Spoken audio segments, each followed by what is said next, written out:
خواتین و حضرات السلام علیکم۔ یوم آزادی مبارک۔ آزادی اتنی بڑی نعمت ہے اور جس شخص کے مرہون منت ہیں اس آزادی کے لیے ان کا نام ہے محمد علی جناح۔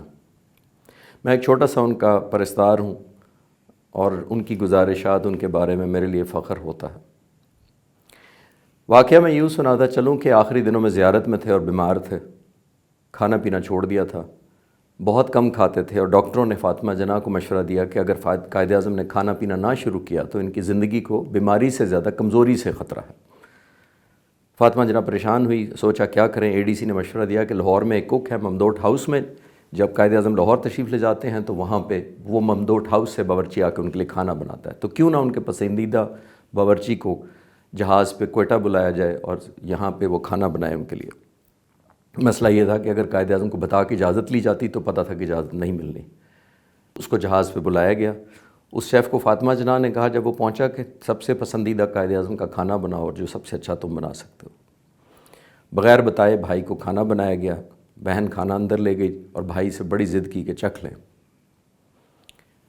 اس نے قائد اعظم نے چکھا اور اس کے بعد خوشگوار حیرت ہوئی فاطمہ جناح کو کہ قائد اعظم کھاتے چلے گئے اور انہوں نے کھانا پیٹ بھر کے کھا لیا، اور بہت دنوں بعد ایسا ہوا۔ خوشی کا سماں تھا باہر جب یہ پتہ لگا کہ قائد اعظم نے پیٹ بھر کے کھانا کھایا ہے۔ تھوڑی دیر بعد جب برتن اٹھائے گئے تو اے ڈی سی کو اندر بلایا اور پوچھا کہ یہ کھانا کس نے بنایا تھا۔ تو اے ڈی سی نے کہا کہ سر، اب جھوٹ کوئی بول نہیں سکتا تھا جناح صاحب کے آگے، تو اے ڈی سی نے کہا کہ سر جو باورچی آپ ہمیں پسند ہے ممدوٹ ہاؤس لاہور سے، اس کو جہاز پہ بلایا گیا تھا، کہتے اس کو بلاؤ۔ اس کو بلایا گیا، اس کے ریٹرن ٹکٹ کا خرچہ اپنی چیک بک سے کاٹا اور اس کو انگریزی میں کہتے ہیں کہ اس کو واپس بھیج دو، یہ غریب قوم ہے، میرے منہ کے ذائقے کے لیے اس عیاشی کی متحمل نہیں ہو سکتی۔ یہ ایمانداری کا عالم تھا۔ صرف یہیں بات ختم نہیں ہوتی، اصول پسند انتہا درجے کے تھے۔ ایک اور میں واقعہ آپ سے شیئر کرتا چلوں کہ جب نوجوان وکیل تھے تو بامبے ہائی کورٹ میں دلائل دے رہے تھے۔ شام کے 5 بج گئے، چیف جسٹس نے پوچھا کہ جناح صاحب کتنی دیر اور آپ دلائل دیں گے؟ اس نے کہا میرے صرف 15 منٹ اور دلائل باقی ہیں۔ تو چیف جسٹس نے کہا کہ ہم 15 منٹ کورٹ ایکسٹرا بیٹھے گی، آپ اپنے دلائل آج ہی ختم کریں۔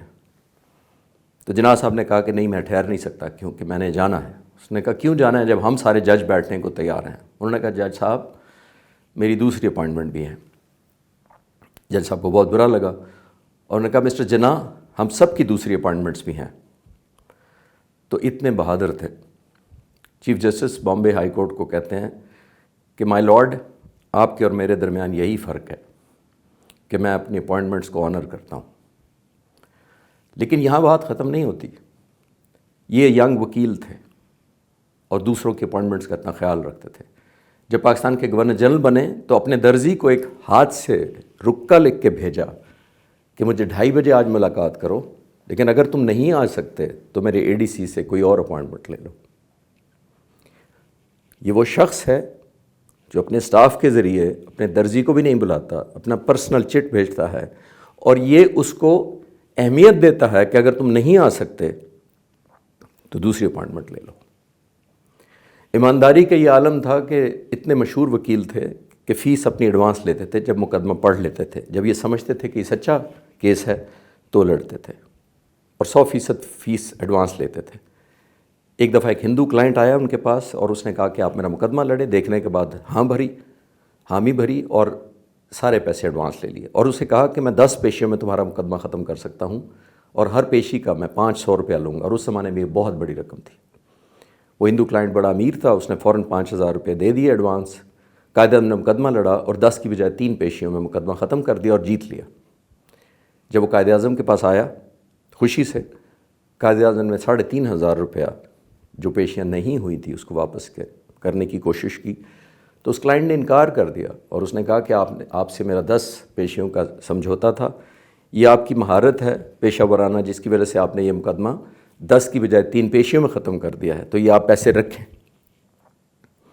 تو آگے سے فرماتے ہیں جناح صرف وہی لیتا ہے جس کا وہ حقدار ہوتا ہے۔ ایسے لیڈر تھے خواتین و حضرات۔